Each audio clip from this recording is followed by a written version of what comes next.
Москва, Самара жол кырсыгы катталды туугандар. Кыргыз элим, бардыңыздарга сабыр тилейм. Спринтер үлгүсүндөгү машина. Москва, Самара жолунда 808 километринде.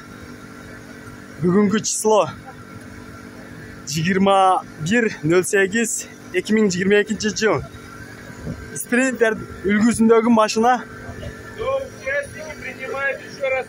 17 кыргыз жаранını границага алып чыгып жатып, жол кырсыгы катталган.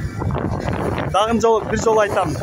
808 километринде Пенза, Сызран аралыгынын орто ченинде.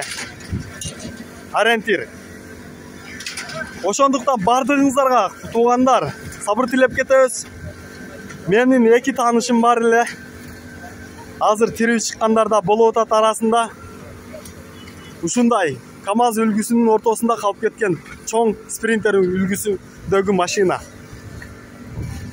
Кыргыз жарандары, кыргыз туугандар, ушу туугандарыңыздарды табышка жардам кылыңыздар. Бири-бириңиздерге жөнөтүп, кыргыз аял карындаштар дагы, эжелер дагы бар болчу, эркек кишилер. Ушул машинаны чыгарган киши дагы аракет кылып, сиздерге ким зонок кылган, ошол аркылуу бардык группаларга таркатып, бул жердештерибиздин туугандарды табайлы, туугандарыны